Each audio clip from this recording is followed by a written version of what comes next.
Gue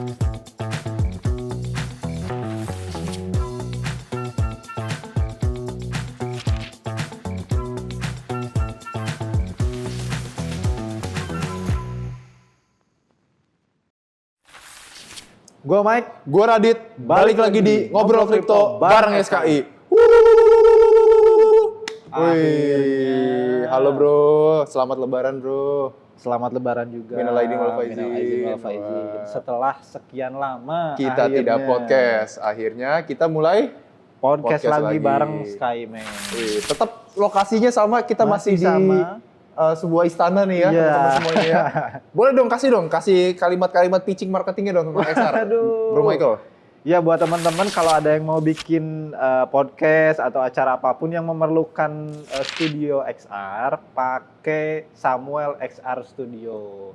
Jadi nanti teman-teman bisa punya berbagai jenis background yang teman-teman suka, atau bahkan teman-teman juga nanti bisa desain sendiri gitu kan. Oh iya. Tinggal kontak nanti ada di bawah sini ya. Nanti ya. ada IG-nya. IG-nya yang ini XR atau IG-nya pribadinya XR? Waduh, IG-nya XR aja. IG-nya XR aja, bukan IG orang pribadinya. Bener lah. Oke. So anyway guys, gimana kabar kalian? Hopefully baik-baik aja di kala kondisi yang lagi tidak baik ini. Bener. Lagi panas banget ya kondisi di Timur Tengah, kondisi di Barat gitu di kan. Di market juga. Di Indonesia juga, kayaknya juga lagi panas-panas dikit nih di Indonesia nih. Karena bukan karena Indonesia yang panas, tapi karena impact dari luar. Bener banget. Gitu. Jadi memang masih ada huru-hara sedikit lah ya. Iya. Nah, gue pengen tahu deh Mike nih. Gue penasaran sih Mike dari pandangan lu Mike. Kita kan semua tahu ya bro ya. Ini langsung mulai aja nih ya. Kita kan semua tahu ya, perang US-Iran ini kan masih berjalan nih hingga hari ini. Walaupun per tanggal 8 April nih kita syuting ini, US baru aja ngeluarin statement bahwa mereka siap ceasefire berdamai dengan Iran, ya kan? Tapi menurut pandangan lu bro, ini kita offside dulu dari Bitcoin ya. Boleh. Menurut pandangan lu bro, kira-kira apakah ini benar-benar akan gencatan senjata untuk selamanya? Atau ini temporary doang? Karena kondisi di US ini agak sedikit udah nggak stabil nih. Karena setahu gue nih ya, jadi rakyat-rakyat yang ada di US itu pada demo, turun ke jalanan demo menuntut Trump gitu kan. Maksud gue kayak mereka tuh upset sama Trump gitu loh. Nah kira-kira tanggapan lu gimana nih bro? Oke, jadi kalau balik lagi ke informasi yang lagi hot ini ya, perang US-Iran ini memang ya sementara sih memang di US ini lagi ada chaos lah ya, kurang lebih. Nah ini jadi tekanan juga buat pemerintahannya Trump. Tapi kalau ngomongin ceasefire-nya ini akan berlaku berapa lama, sementara kan kalau nggak salah kurang lebih, awalnya sih sebenarnya 45 hari kan. Cuman kayaknya mungkin sekitar 2 mingguan dulu deh ini akan dicoba dulu, karena ini kan perdamaian US-Iran ini lagi diinisiasi sama Pakistan sebenarnya. Betul. Jadi ini bergantung dengan bagaimana diplomasinya Pakistan juga sebenarnya nantinya kayak gitu. Dealnya seperti apa? So far sih ini menguntungkan untuk market ya. Maksudnya ceasefire ini. Cuman akan berapa lamanya itu nanti pasti berefek juga. Jadi kita masih wait and see dulu sih kalau dari sisi market, dan juga kalau dari pendapat pribadi sih memang ya ini masih sementara sih intinya. Masih sementara. Jadi masih ada banyak kemungkinan lain yang bisa terjadi gitu. Kita nggak tahu tiba-tiba misalkan besok atau lusa ada yang rilis rudal gitu kan. Who knows gitu. Kayak gitu. Intinya 2026 ini fase di mana uncertainty itu cukup tinggi ya. Yes, betul. Jadi mungkin kita ngeliat ini sebagai wah ini udah aman nih, positif gitu kan. Tapi ternyata kondisinya makin memanas lagi ke depannya gitu kan. Jadi makanya kayak komoditis like harga emas gitu kan, silver, terus juga oil, itu semuanya pada naik signifikan gitu. Sementara kayak aset-aset yang berisiko like saham, kripto dan macam-macam semuanya pada turun. Tapi menarik ya kalau kita ngomongin soal tension geopolitik yang ada di Timur Tengah sana itu yang diinisiasi oleh US dan Iran juga. Officially sebenarnya US sih yang inisiasi nih, karena mereka yang ngajak berantem lah sebenarnya. Mereka yang mulai dan mereka yang ngajak berantem. Tergantung kalian di perspektifnya di mana, tapi kalau gue lihat nih perspektifnya nih kelihatannya US nih yang sering ngajak berantem nih dan lebih kesel gitu kan. Dan gue ngelihat nih US juga sebenarnya sering memainkan peran juga nih, karena memang kondisi di US itu sebenarnya objektifnya si Trump ini kan adalah menurunkan suku bunga gitu. Nah, ketika harga oil naik, ketika mereka menggertak Iran pada saat itu, mungkin mereka nggak nyangka kalau ternyata Strait of Hormuz ini kok ditutup gitu kan selamanya. Maksud gue kayak jangka panjang gitu kan. Dalam jangka waktu yang lama lah gitu kan. Dan ternyata yang baik sama Iran, yang bisa dibilang tuh negara sahabat lah dengan Iran, itu kapalnya dibolehin lewat dari sana. Nah dari situ kan Trump mulai kayak panas kayak kesel kan. Aduh, kok nggak sesuai ekspektasi gua gitu kan. Akhirnya ya mereka melakukan segala cara untuk berdamai dengan Iran, tapi seakan-akan bukan mereka yang minta berdamai. Dan seakan-akan mereka yang menang gitu. Ya, itu dia objektifnya gitu kan. Di satu sisi memang si Trump ini punya objektif untuk menurunkan suku bunga. Makanya dia tuh dari awal tahun, bahkan dari tahun kemarin ya, itu dia tuh kayak bener-bener tuh pengen si Jerome Powell ini tuh turun dari kursi The Fed. Iya. Jadi yang dimana mereka tuh objektifnya pengen turun suku bunga, tapi kalau kondisi harga oil naik, ya gimana cara turun suku bunga? Susah. Inflasi tinggi nanti gitu kan. Karena gini ya, SkyMatch ya, kalau misalkan US oil ini naik ya bro ya, itu akan leading to the higher inflation. Nah untuk ketika higher inflation itu terjadi, mau nggak mau, berarti bank sentral harus menurunkan suku bunga untuk menyeimbangi gitu kan. Kalau misalkan, menaikkan suku bunga. Sorry. Kalau misalkan bank sentral menurunkan suku bunga, itu malah terjadi yang namanya hyperinflation nantinya. Nah, itu dia. Dan itu malah bahaya kalau misalkan US terjadi hyperinflation. Jadinya blunder untuk mereka sendiri sih sebenarnya. Blunder untuk mereka sendiri gitu. Jadi cuman ya kita berharap semuanya baik-baik aja gitu kan. Baik kawan-kawan yang ada di Iran atau user SKI yang ada di Iran, semua baik-baik aja. Tapi jauh banget itu ya. Masih ada ya user di sana. Iya. Tapi jauh banget sih. Tapi ya pokoknya kita berharap semuanya baik-baik aja, baik dari US, Iran, siapapun itu pokoknya baik-baik aja. Yang penting jangan lupa kalau tradingnya di SKI. Sama Crypto Indonesia dong. Iya. Anyway bro ya, BTC nih bro, udah 2 bulan, 3 bulan sebenarnya nggak kemana-mana ya. Itu dia. Masih ranging di 70 sampai 60, ya kan? Masih di sekitar situ. Masih di sekitar situ aja. So far juga memang belum bergerak juga kan. Jadi belum bergerak juga. Masih di bisa dibilang 6570 terus lah di situ bolak-balik gitu. Cuman memang per hari ini baru aja breakout ke 172. Wih, congrats. Nah, congrats juga buat teman-teman yang mungkin pasang posisi buy atau long gitu nih. Jadi satu angin segar lah. Angin segar ya. Kayak gitu. Walaupun bentar lagi angin segar ini jadi angin panas lagi nih kayaknya nih. Itu kita nggak tahu tuh. Nggak tahu ya. Seberapa lama angin segar ini akan berhembus gitu kan. Anyway, kalau ada yang nanyain Ki Bagas kemana? Ki Bagas nanti akan ada special segmen sendiri gitu. Jadi nanti beliau akan buat special video yang soon akan diupload, ya kan? Benar banget. Gitu. Jadi anyway secara teknikal nih kalau gue bisa ngelihat sebenarnya Bitcoin masih ada potensial untuk naik lah. Masih ada potensial. Cuman naiknya terbatas gitu ya. Kurang lebih ranging di area 7 sampai 80. Itu aja sih gue lihatnya gitu. Jadi sebenarnya masih wait and see juga ya mereka. Iya nih, soalnya situasi kondisi sekarang nih sebenarnya aset yang paling menarik tuh commodities gitu loh. Commodities. Karena uncertainty kan. Safe haven aset gitu loh. Tapi nggak all time high gitu ya? Iya, cuman kan itu apa ya, aset yang paling aman lah di kala kondisi tiba-tiba perang, tiba-tiba tiba-tiba itu kan. Kenapa ya? Karena pembelinya emas itu bukan individual lagi, bukan institusi lagi, tapi negara gitu. Negara kayak China kan selalu beli emas. Kebutuhannya selalu ada lah ya. Kebutuhan emas selalu ada. Gue tahu sih kebutuhannya apa sebenarnya di China. Tapi ntar gue bahas lah di segmen yang lain lah. Kenapa mereka akumulasi emas terus gitu kan? Reasonnya kenapa gitu loh. Dan kayaknya not only China deh, even kayak Russia juga akumulasi emas gitu loh. Banyak negara-negara yang punya fund-fund besar itu memang bahkan sebelum adanya huru-hara ini ya, mereka udah kolek emas. Mereka udah akumulasi besar-besaran. Bener, iya. Kayak gitu. Lu bayangin aja bro, 2 tahun harga emas naik 200% bro. Itu market cap terbesar nomor 1 di dunia loh. Dan masih bisa naik segitu ya. Dan masih bisa naik segitu gitu kan. Gila banget ya. Artinya aset-aset lain yang let's say di luar top 10 market cap punya potensi yang lebih dari itu dong. Bisa, kalau memang fund flow-nya nanti ke sana gitu. Dan FYI teman-teman semua, Bitcoin tertendang nih ya dari top 10 aset by market cap. Jadi dia sekarang posisinya ada di angka 12. Sebenarnya bukan hal yang aneh ya gitu ya. Karena memang harganya turun ya dari harga 120.000 US dollar puncak all time high dia sampai sekarang udah 60-90-70 ribuan kan. Gitu loh. Jadi wajar sih sebenarnya kalau misalkan kita kehilangan hampir 50% dari market cap-nya di Bitcoin. Karena si Bitcoin sendiri memang secara dari all time high ya. Itu memang dia drawdown-nya sekitar 40% lah. Iya. Jadi itu every cyclus gitu ya? Untuk yang terakhir ini. Untuk yang terakhir ini. Iya, jadi memang sekitar 40%, ya itu dia. Jadi secara nilai memang tergerus cukup banyak lah. Makanya ketendang dari top market cap kayak gitu. Jadi Bagi sebagian orang ini panik ya. yes. Tapi bagi orang yang suka kripto dan Bitcoin maksimalis ini justru opportunity to buy gitu loh. Justru kalau teman-teman lihat institusional masih buying Bitcoin secara besar-besaran. Iya, iya. Termasuk salah satunya adalah pasti MicroStrategy. Itu udah pasti ya. Itu udah pasti dia akan beli terus, Bro. Yes, jadi Iya. baru 2 hari yang lalu mereka buying juga cukup besar. Kalau nggak salah berapa ya? Mungkin sekitar total sih kalau mungkin sekitar 350 juta dolaran lah Oke. atau miliar dolar gitu kali. Jadi memang nilainya cukup besar sih. Iya. Tapi di sisi lain ya, tadi kan kita ngomongin bullish-nya ya. Ya. Ternyata kalau kita lihat dari Fear and Greed Index Yes. ini, sebenarnya angkanya ini masih cukup rendah ya. Oh, masih di bawah 50 kan. Jadi memang kondisinya ini masih orang-orang tuh pasti Cukup mengkhawatirkan. dan masih takut lah ya Iya. untuk beli. Cuman seperti Warren Buffett katakan, Nah, gimana tuh? buy when other feels apa ya? Buy when other fears. Yes. Gitu kan? Gimana? Gua lupa. Quotes-nya. Intinya beli ketika semua orang takut Nah, dan jual ketika semua orang mulai greedy. nah gitu itu loh. dia. Buy whatever.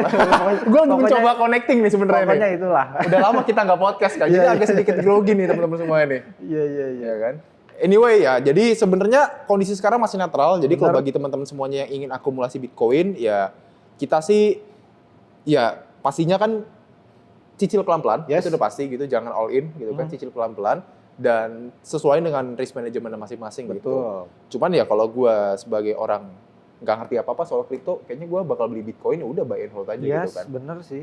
Akumulasi aja Akumulasi setiap. aja. Kan ada tren tuh yang misalkan 100.000 per hari Iya. atau 1 juta per hari gitu kan ada tren-tren yang kayak Iya, gitu. iya. Kayaknya itu lebih make sense. Itu sih. marketing gimmick sih itu kayaknya. Saat ini sih. Saat itu kayak marketing gimmick sih itu, gue tahu itu. Iya. Siapa tuh? Dilanjutin sama dia sialan. Iya. Aduh. Tapi teman-teman untuk aset di luar Bitcoin juga sebenarnya masih menarik. Jadi secara institusional juga masih buying. Iya. Contohnya adalah RWA. Jadi institusional masih buying kalau nggak salah kurang lebih di 26 billion dollar. Itu mereka masih akumulasi besar-besaran lah intinya. Jadi memang Iya. opportunity-nya masih ada. Jadi itu tadi justru institusional ini memanfaatkan market yang lagi kayak gini itu dengan beli. Betul. Akumulasi lah intinya mereka kayak gitu. Bentar, gue masih kepikiran. Tadi quote Warren Buffett itu apa di Inggrisnya bro ya? Itulah yang udah kita bilang Bentar. tadi. Yaudah lanjutin bro. Gue orang kepoan. Iya. Jadi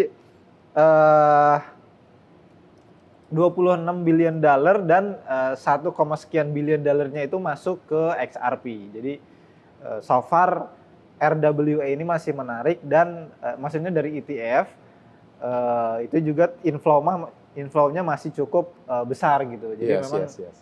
ini waktunya akumulasi sih buat para institusional kayak gitu. Satu quotes yang gue baca ini. Apa tuh? Be greedy when others are fearful, and Oke. be fearful when others are greedy. Nah, Gitu. itu tuh. Jadi intinya kalau situasi kondisi lagi panas, Yes. orang-orang pada takut, lu takut, kita takut, semua Yes. takut, justru kita akan jadi orang yang seharusnya tuh bisa lebih berani lah untuk akumulasi aset tersebut gitu bisa kan. melihat opportunity secara Bisa jeli. lihat opportunity, apa ya bisa bilang tuh kayak mencari jarum dalam jerami, bener nggak sih bro? Nah, atau misalnya ketika harga udah terkonsentrasi di titik tertentu, Nah, masuk. terkonsentrasi nih kayak gue inget nih data-data Apa bursa tuh? efek Indonesia nih. kemarin Aduh, konsentrasi kok enggak. jadi kemana-mana nih ya. Aduh, jangan. Anyway, silakan Bro Michael. Ya, jadi memang meskipun itu tadi secara struktur kalau dari BTC-nya memang masih cukup lemah. Kita juga masih wait and see dari sisi geopolitik global ini akan Yes. seperti apa. Memang sekarang udah ceasefire, cuman kita nggak pernah tahu akan berlangsung berapa lama. Ya. Gitu. Jadi mungkin base take-nya itu kalaupun mau akumulasi mungkin dalam jumlah yang ya mungkin kecil-kecil dulu lah ya. Sampai nanti ada kejelasan yang cukup positif. Nah, size kecilnya itu berapa bro?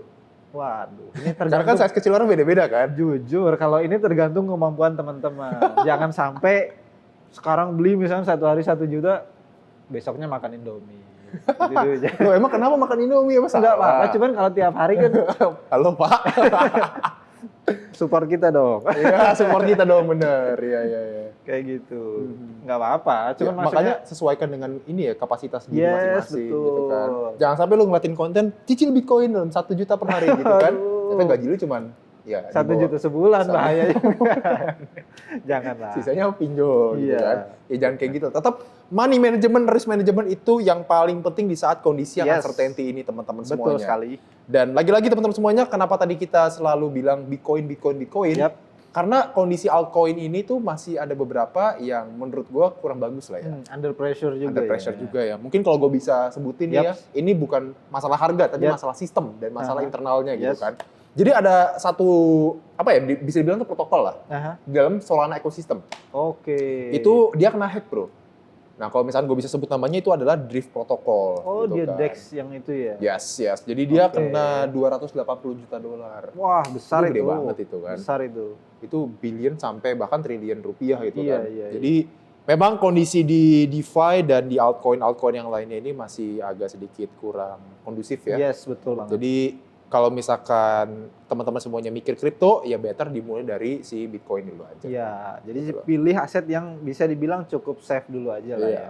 Baru nanti kalau ada uang kecil lagi, dari uang yang Nah, kecil itu bisa dipindahin ke altcoin. Bener banget, tapi porsinya mungkin ya kecil aja Ini dulu lah, ya. ini ya, mikro ya. Iya, Karena tadi lu bilang kan kalau di Bitcoin porsinya kecil kan. Yes. Berarti kalau altcoin apa nih, mikro gitu. Lebih kecil lagi karena kan resikonya lebih besar. Tapi kapan kayanya kalau kecil lagi bro? Nah, kalau itu disesuaikan dengan momentum dan naratif sih kalau itu. Dan ekspektasi lah. Betul. Lu jangan sampai masukin 10.000 pengen jadi miliaran kan susah. Ya mungkin ada yang beruntung di luar sana gitu kan. Ada cuma 1 banding 1 miliar orang kali ya. Iya, gitu. Kayak Daripada gitu. lu betting jadi orang yang satu itu kan susah juga. Waduh. Mendingan lu konsisten aja. Probability-nya sangat Kecil banget ya. sangat kecil lah intinya. Jadi teman-teman disarankan kalau berinvestasi yang make sense aja Iya. lah. Maksudnya kalau let's say cari kenaikan ya mungkin 100% per tahun itu udah bagus banget lah ya. Iya, Itu udah iya. udah the best lah, bisa ngalahin let's say apa tuh namanya? indeks yang mungkin cuma 25 sampai berapa persen gitu kan. Betul. Kayak gitu-gitu. Oh ya, ini out of topic nih Yes. teman-teman semuanya. Ini special congratulation juga kepada International Crypto Exchange, Aha. bursa kripto baru ya di Oke. Indonesia ya, yang di-lead oleh temen kita juga nih, Yes, Bro benar Kai ya. banget. Yes. So congratulations for the grand launch minggu lalu dan Betul. hopefully kita bisa collaborate lebih jauh lagi. Yes, terkait dan dengan- kemarin lu hadir juga kan Yes, ya? gue juga hadir di sana dan ya hopefully kita bisa collaborate lebih jauh lah ya Yes, tentang betul. industri kripto untuk memajukan industri kripto juga gitu kan. Nah, itu dia. Semoga kita bisa menjembatani kripto dengan pengguna-pengguna atau TradFi. Ya, TradFi Traditional di finance. Indonesia. Iya, betul-betul. Kayak gitu. Dan ini sedikit sharing aja teman-teman semua. Jadi kemarin kan gue ikut ke Grand Launch mereka Yes. gitu kan. Dan mereka tuh mention satu hal yang berkali-kali mereka mention gitu loh. Apa tuh? RWA. RWA. Gitu. Jadi Ini memang mereka tuh pengen tap in ke traditional finance, tapi bukan buat aset spekulasi kayak bakal naik 1000%, Yes. 2000%, enggak gitu. Tapi mereka tuh pengen nge-simplify aset-aset tradisional yang bisa dibilang tuh sulit dijangkau oleh para, let's say retail, Yes. individual, atau institusi-institusi kecil gitu kan. Bahkan Makanya mereka pengen buat dalam bentuk tokenized. Gitu. menarik. Gitu. Itu bahkan mungkin kalau teman-teman tahu, jadi sebenarnya kalau di RWA, let's say contoh misalnya kalau itu saham yang tadinya hanya bisa diperdagangkan di sini, itu bahkan nanti bisa diperjualbelikan secara global. Betul, iya. Jadi memang opportunity untuk dapat fund atau jangkauan lebih banyak itu sangat terbuka. Iya, gitu. betul. Dan yang pasti nggak ribet ya biasanya. Karena Nah, kan di kripto itu itu kan dia. pertama tuh less cost dan nggak ribet gitu loh. Betul. Kalau misalkan prosesnya masih ribet, ya berarti kan kita perlu refine lagi prosesnya betul gitu banget. loh. Jadi improvisasi terus. Betul. Makanya gue happy banget dengan bursa ICEX ini datang gitu kan. Karena mereka juga orangnya tuh ngerti kripto gitu Yes. kan. Di dalamnya tuh juga XX dari direktur-direktur exchange gitu Yep. kan. Dan not only director ya, tapi mereka juga main di kripto gitu, main Iya, di industri iya. kripto gitu loh. Jadi inovasi-inovasinya masih Iya, relate iya. dan sangat dibutuhkan juga sih Betul. buat industri. Tapi keuangan. tetap harus disesuaikan dengan aturan yang ada di Indonesia. Ya, betul. Jangan sampai kita bikin suatu inovasi tapi bisa dibilang tuh menabrak lah aturan di Benar Indonesia banget. gitu loh.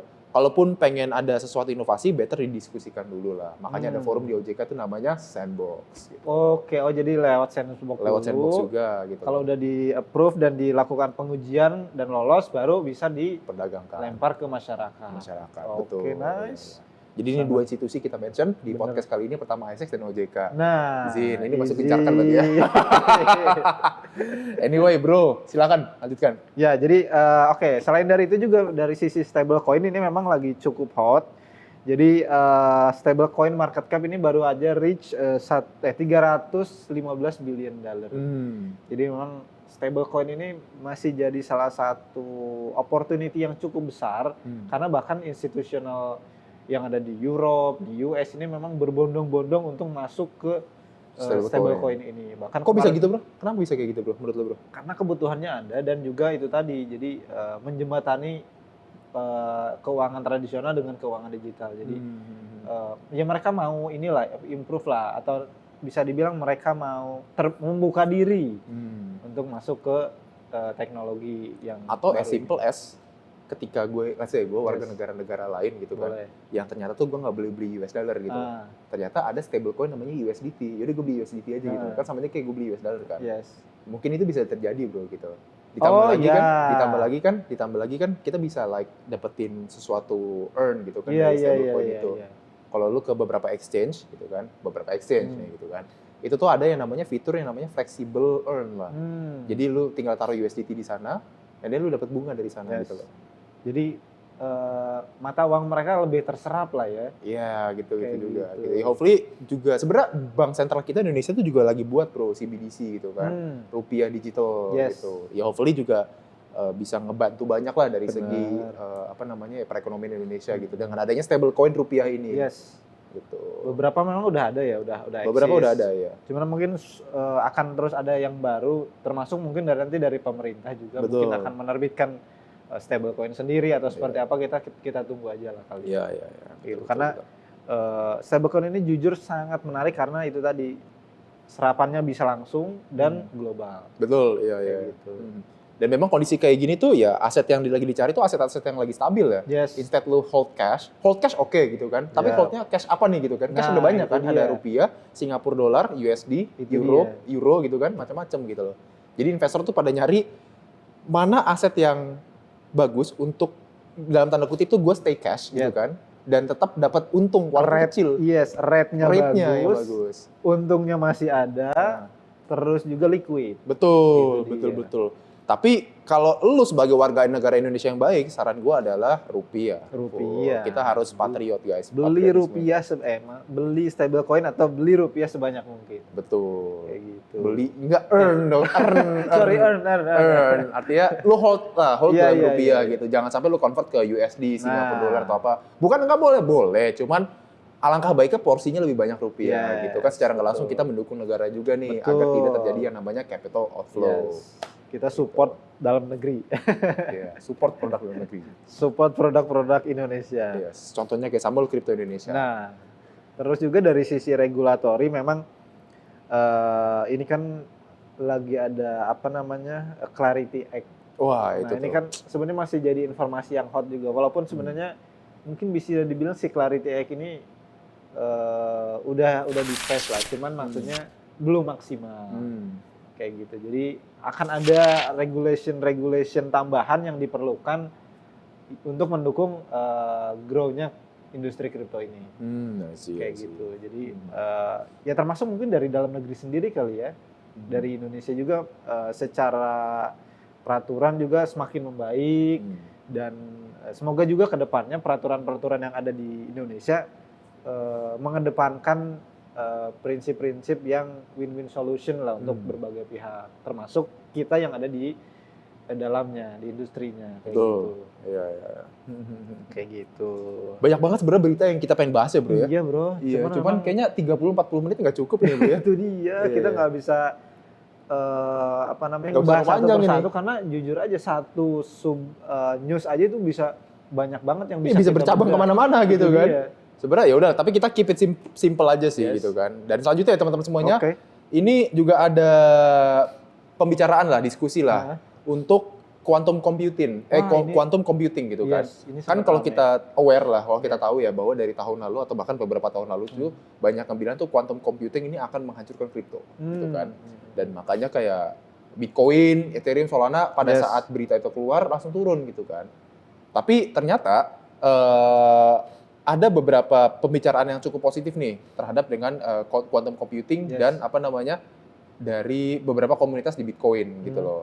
karena mereka di komunitas ini melihat adanya namanya resiko tentang quantum computing, makanya kayak beberapa koin seperti Ethereum, Solana dan macam-macam itu mereka melakukan upgrade jaringan. Gitu.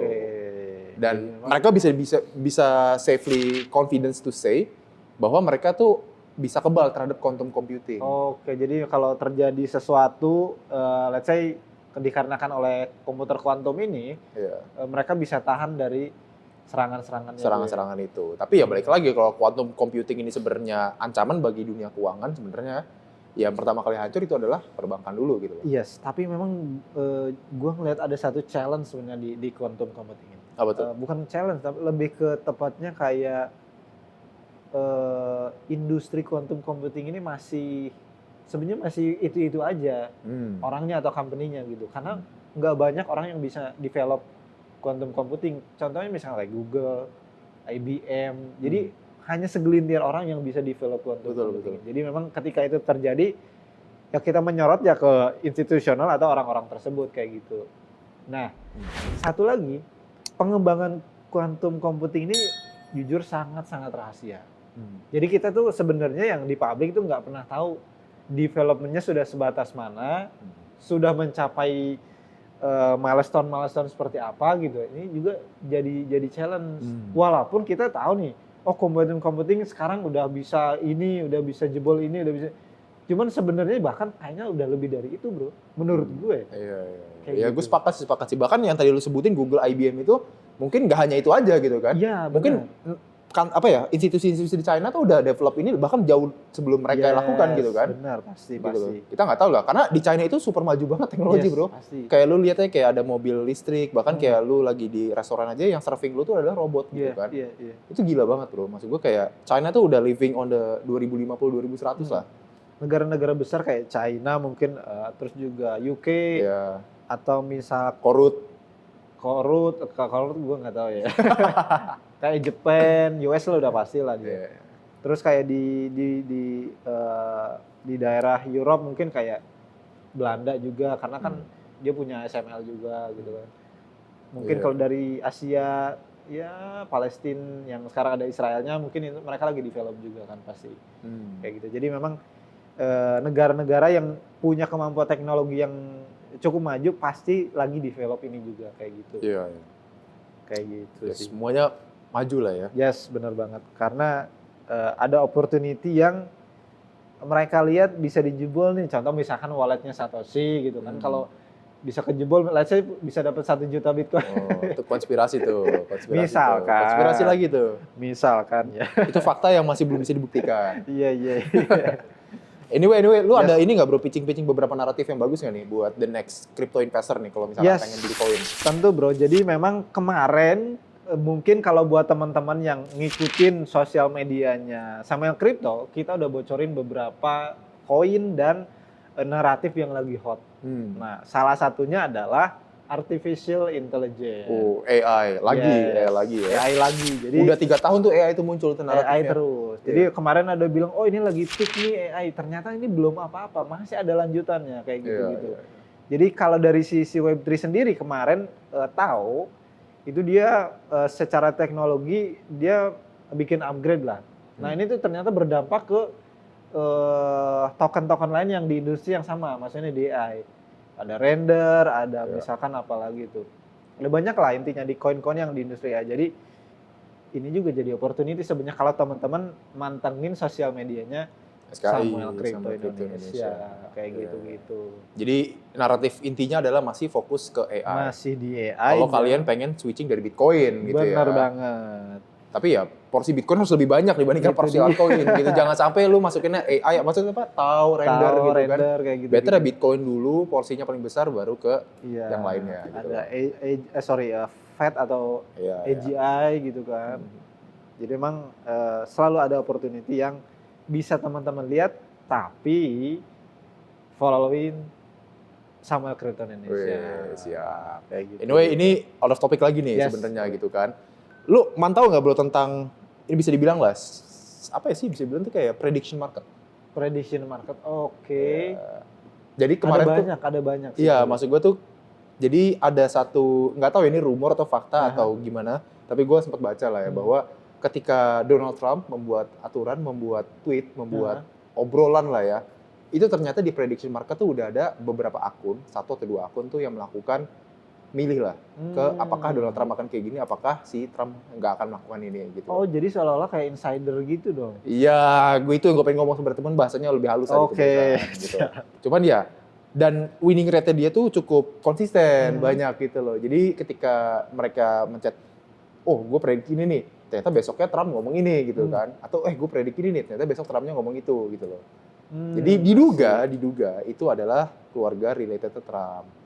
Bahkan ini yang lebih mengejutkannya lagi adalah mereka di prediction market itu bisa tahu berapa pesawat tempur yang ditembak jatuh di sana. Oh. Jadi ini jadi sesuatu yang mengkhawatirkan karena ini kan informasi yang cukup bisa dibilang rahasia dan sensitif gitu kan. Data-datanya mereka bisa tahu. Let's say dia mention misalkan 14 pesawat tempur akan jatuh di misalkan di Iran gitu. Kok bisa tahu gitu misalkan. Ini si user itu? Yes. Dan prediksinya benar gitu? Benar. Oh. Kayak gitu-gitu. Kalau nggak salah, pokoknya jumlahnya mungkin sekitaran segitu lah. Cuman yang pasti prediksinya benar. Tapi ini masih rumor ya, ini bukan fakta yang bisa bisa diabsahkan gitu. Yes. Ini masih rumor dan memang kita suka rumor gitu. Iya. Karena kalau kita nggak buy the rumor, ya kita pasti bakal sell the news gitu. Yes. Walaupun memang ada beberapa teknologi yang sebenarnya bisa banyak orang pakai, tapi mahal banget. Palantir sih. Iya. Jadi mereka bisa pakai teknologi itu untuk mengetahui sejauh mana atau misalkan seakurat apa informasi di saat perang kayak gitu. Yes, itu aja sih kali ya. Ada lagi Bro Michael?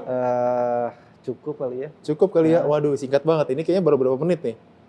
Ini udah 20 menit. 20 menit lebih ya. Ya udah, oke teman-teman semuanya. So, thank you udah watch podcast kita dan stay tune terus di podcast-podcast kita yang lainnya gitu. Walaupun tetap ngobrol kripto bareng SKI. Kita akan kasih informasi-informasi terupdate yang mungkin belum ada di permukaan. Jadi ini info A1 gitu ya. A1 ini. Anyway, stay tune terus di Ngobrol Kripto bareng SKI.